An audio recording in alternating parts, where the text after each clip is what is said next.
Hi friends, it's Mari here. I'm going to be creating a fun, clean and simple card for you today using a bunch of products from Honeybee Stamps, including this gorgeous petal pattern stencil.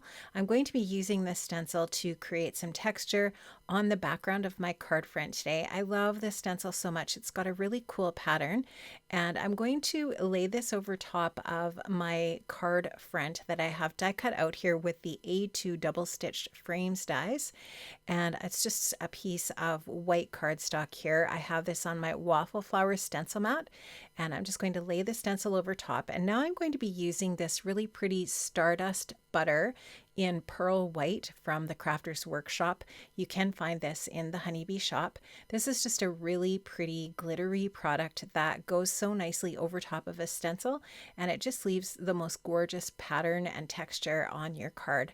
So here you can just see I'm taking just a plain spatula or palette knife. I'm going to take that and add it over top of the stencil, scrape it over top of the stencil so that it adheres onto my white cardstock underneath.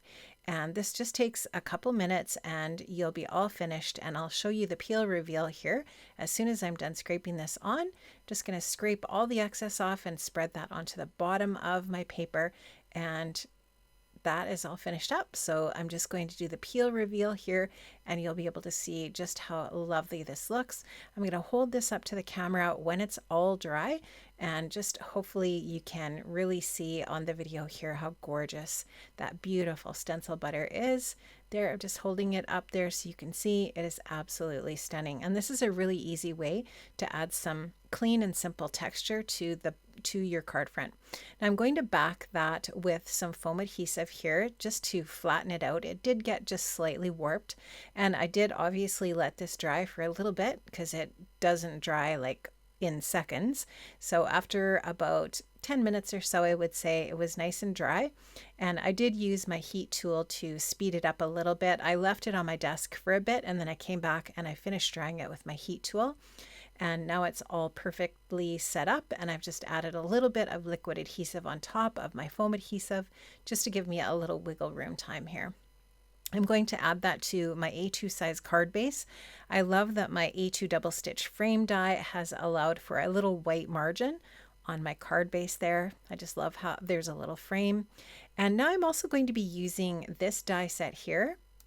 This is the Layering Vintage Labels die set. This is a stacking die set that's really cool because it also includes an outer frame, and then there's all of these labels that fit inside and or on top of that frame as well.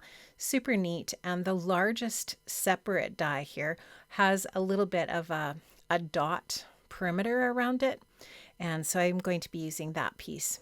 Now this is the really adorable Painted Pumpkin stamp set. I'm going to be using this for the detail on my clean and simple card. I have prepared my white cardstock with my anti-static powder tool, and now I'm going to stamp these images onto my white cardstock using my Honeybee clear ink. This is a clear sticky ink that you can use with embossing powders, and what this white embossing powder is going to do is stick to that clear ink, and then I'll melt that that white embossing powder with my heat tool, and it will just add some really cool texture in the shape or the image of those painted pumpkins. So here you can just see I'm melting the white embossing powder with my heat tool, and that is going to allow me to do another fun technique. Now I'm going to do some ink blending over top of this heat embossed set of pumpkins. I'm going to use 3 different colors of ink. The third color is at the bottom of the screen. I don't think you can see it, but I'm using Mustard Seed, Kitsch Flamingo, and Carved Pumpkin Distress inks. And I'm using my Honeybee blending brushes just to blend this ink over top of the heat embossed images, and that's going to allow those white heat embossed images to show up.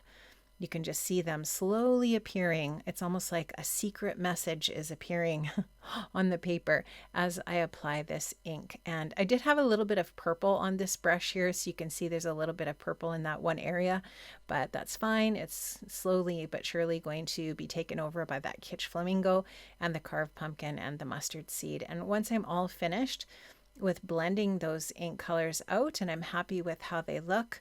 I am going to take the coordinating die set for the painted pumpkins and die cut these out. Before I do that though, I'm just taking a little bit of clean paper towel and rubbing it over top of the white embossing so that that white embossing is nice and crisp, and yet you can still see that really pretty ink blending. I'm going to die cut those out, and now I'm going to start to assemble the card. I do have that vintage label piece already adhered over top of my stenciling, and I'm just going to arrange my 3 pumpkins here in a landscape horizontal fashion here with my card base, and that's going to allow these 3 little pumpkins to fit onto that vintage label just perfectly. So I have the 2 larger pumpkins already adhered to the paper with some liquid adhesive, and I'm going to pop the 3rd pumpkin over top here. I'm just going to layer it over top with a little bit of a dimensional foam adhesive. I've added the sentiment thankful, which is from the painted pumpkin set.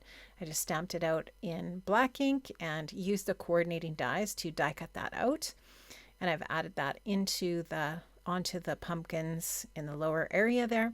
I'm adding a few gems. This is the Spooktacular gems from the Spooktacular release, and that's going to finish off my card. Nice and clean and simple and very easy to do. I love how this turned out, and I hope you did too. You can find all of the products I've used in the description box below, friends, and I'll see you next Friday for another Honeybee Stamps project. Bye-bye.